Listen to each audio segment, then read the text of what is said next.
नमस्कार, मैं हूं डॉक्टर अजय भांबी और हम बताने जा रहे हैं कन्या यानी वर्गो राशि का 2023 का वार्षिक भविष्यवाणी। सबसे पहले हम एक एरिया की बात करते हैं, वो पॉजिटिव। तो पॉजिटिविटी कैसी रहने वाली है इस वर्ष, वो हम आपको बताने जा रहे हैं। तो पॉजिटिविटी के लिहाज से अगर हम बात करें जनवरी से लेकर अप्रैल तक की, तो वहाँ की जो ग्रह स्थिति है वो काफ़ी अच्छी है। बृहस्पति आपकी राशि से सप्तम में चलेगा अप्रैल तक, और शनि जो है 17 जनवरी को छठे भाव में आ जाएगा। बाकी ग्रह अच्छे हैं। तो इसका मतलब ये हुआ कि यह जो पीरियड है, आपका माइंड ऐसी बड़े पॉजिटिव माइंडसेट के आदमी हैं आप, और आप देखेंगे आपकी जो पॉजिटिविटी है और कुशाग्र हो रही है, ये प्रोएक्टिव हो रहे हैं आप। ये प्रोएक्टिविटी है आपको, वो आपको आगे बढ़ने में बहुत ज़्यादा सहयोग प्रदान करेगी। और जब आदमी प्रोएक्टिव होता है तो चैलेंजेस देता है, वो उसका डर बड़ा कम होता है। और शायद इसलिए कि उसके जो गणना है वो अब माइंड में कहीं गणना करता है, कैलकुलेशन करता है कि ये मैं रिस्क बड़ा कैलकुलेटिव ले रहा हूँ। तो जब भी कोई आदमी अपनी योग्यता के बाद साथ कैलकुलेटिव रिस्क लेता है जानकर, तो वहाँ उसे प्रॉब्लम नहीं आती। फिर आप तो इस समय माहिर हैं, कन्या राशि के लोग तो माहिर होते हैं, उनका गणना जो है अपने माइंड के भीतर बहुत ही परफेक्ट होती है। तो इससे आप देखेंगे कि आपका पूरा माहौल बदल रहा है। आप जिन लोगों से मिलते हैं उनसे भी आपकी इज्जत बढ़ेगी और नए अवसर प्राप्त होंगे, नए कार्यों में आपका प्रवेश होगा और आपका एक स्टैंडर्ड भी बढ़ना शुरू होगा। आप देखेंगे आपके स्टैंडर्ड में, लिविंग स्टैंडर्ड में भी बड़ा परिवर्तन आ रहा है, और जिस भी आप काम में हाथ डालेंगे उसमें आपको बहुत अच्छी सफलता प्राप्त होगी। ये हमारा सुझाव भी है इन 4 महीनों में। जो भी आपके इम्पोर्टेंट कार्य आप समझते हैं कि इस वर्ष आप करने वाले हैं, उनको शीघ्रता के साथ संपन्न करें। जैसे कोई प्रोजेक्ट होता है उसको कर सकते हैं, कोई आदमी किताब लिखना चाहता है, बुक लिखता है, या कोई आदमी और कुछ करना चाहता है, साल भर की पढ़ाई करना चाहता है, एग्ज़ाम फेल के लिए जो भी करना चाहता है, तो उसको एक पूरे निचोड़ कर निकाल के अगर उसमें कर ली जाए तो बाद में उलझनों से भी निकला जा सकता है। मई से दिसंबर की बात करते हैं, और यहाँ पर बृहस्पति तो आपकी राशि से अष्टम में आ गया होगा, जहाँ पर उसकी मुलाकात राहु से होगी। राहु हालांकि छुड़ जाएगा, 30 अक्टूबर को राहु सप्तम आ जाएगा, मीन में आ जाएगा, लेकिन ये स्थिति रहने वाली है। उसके साथ में जो शनि जो है वो आपकी राशि से छठे भाव में रहने वाला है।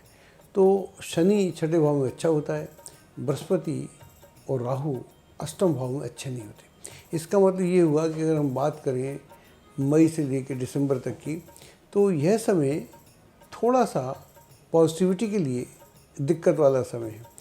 कुल मिला के तो आपका माइंडसेट पॉजिटिव रहने वाला है और आप अपने चुनौतियों का बहुत बढ़िया सामना करेंगे, लेकिन बीच बीच में चुनौतियां भी अवश्य आएंगी। तो अगर आप उसको मैनेज कर पाएंगे तो दिक्कत नहीं आएगी, क्योंकि जब शनि अकेला अष्टम छठे भाव में होता है तो वो विरोधियों को, नेगेटिविटी को और मुश्किलों को, जो लोग आपके खिलाफ षड्यंत्र करते हैं उनको पकड़ लेता है। और गुरु भी अष्टम में, ऐसे तो हम खराब बोलते हैं, लेकिन हमारा जो अनुभव है, शास्त्र में खराब बोलते हैं, हमारा अनुभव है कि वहाँ पर कुछ अप्रत्याशित उपलब्धियाँ हो सकती हैं, कुछ अप्रत्याशित ऑफर्स हो सकते हैं, कुछ अप्रत्याशित काम हो सकते हैं। जैसे मान लीजिए आपको ज़मीन है, बिक नहीं रही तो बिक जाती है। कोई ऐसा काम है जो आपने खरीदना या बेचना था, कुछ और भी हो सकता है। कोई एसेट को निकालना था, वो हो जाते हैं। तो उसमें से दोनों स्थितियाँ रहती। तो इसलिए हम बोलेंगे समय अच्छा है, लेकिन वहाँ पर एकदम दिखता नहीं है कि ऐसे साफ दिखता है। बस उसमें आप समझो कि आपको बिल्कुल दूरबीन लगा के देखना पड़ेगा, आप ऐसा देख सकते हैं। तो हम बोलेंगे ये पीरियड पॉजिटिव है। अब हम बात करते हैं नेगेटिविटी की।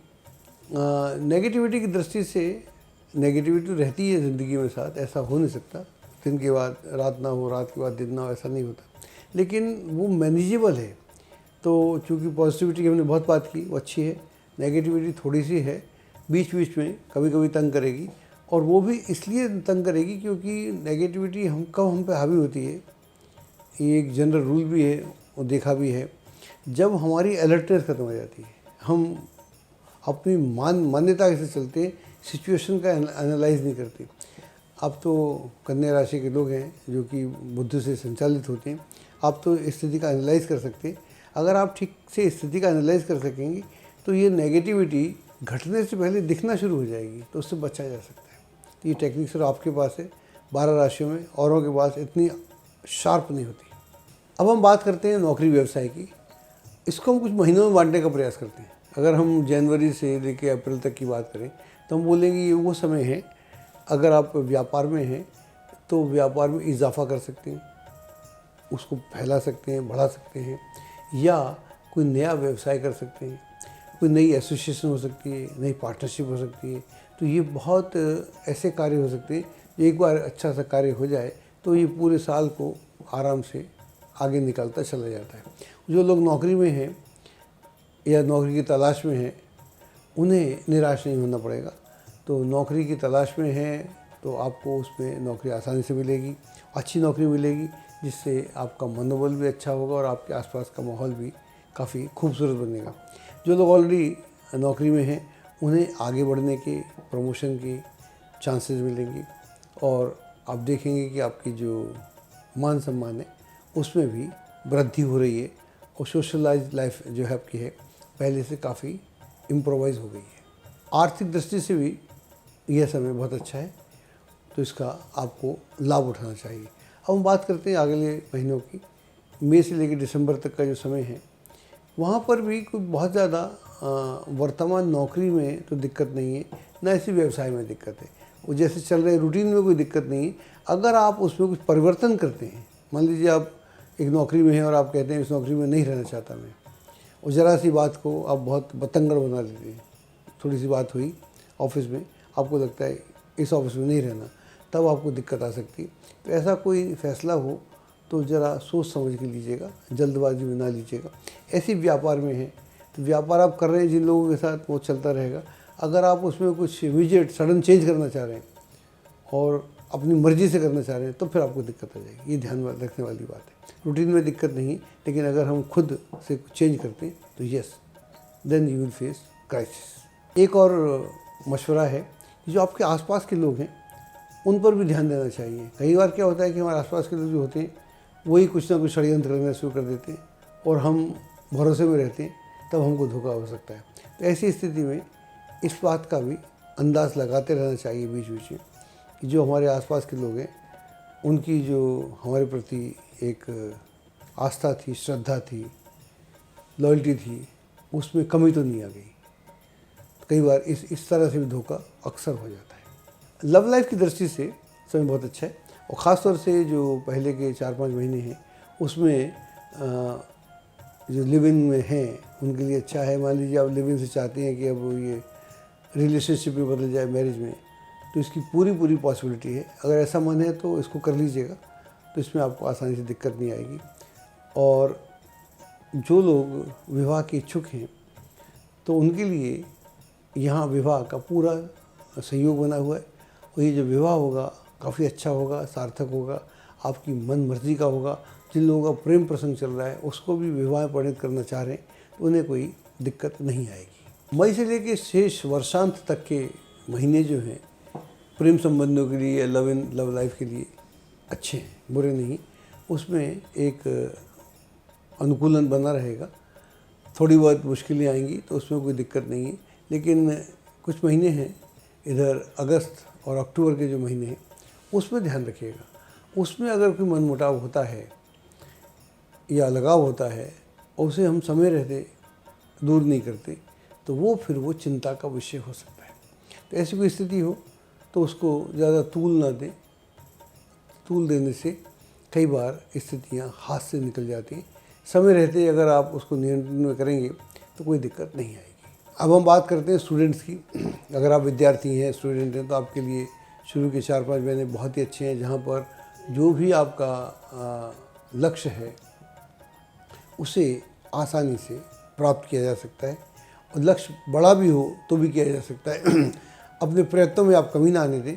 ग्रह स्थिति बहुत अच्छी है तो वहाँ पर कंपटीशन में सफलता और वर्तमान नौकरी में उन्नति की सफलता, या हम बात करें स्टूडेंट की, नौकरी से एग्ज़ाम से नौकरी की तलाश में है, तो उसके भी चांसेस बहुत प्रबल हो रहे, वरना स्टूडेंट्स के लिए अपने लक्ष्य को प्राप्त करने में कहीं दिक्कत नहीं आएगी। बाद के जो महीने हैं मई से दिसंबर तक के, बुरे नहीं हैं वो, लेकिन उसमें आपको अलर्ट रहना पड़ेगा, जागरूक रहना पड़ेगा और प्रयत्नों में सततता आना बहुत ज़रूरी है।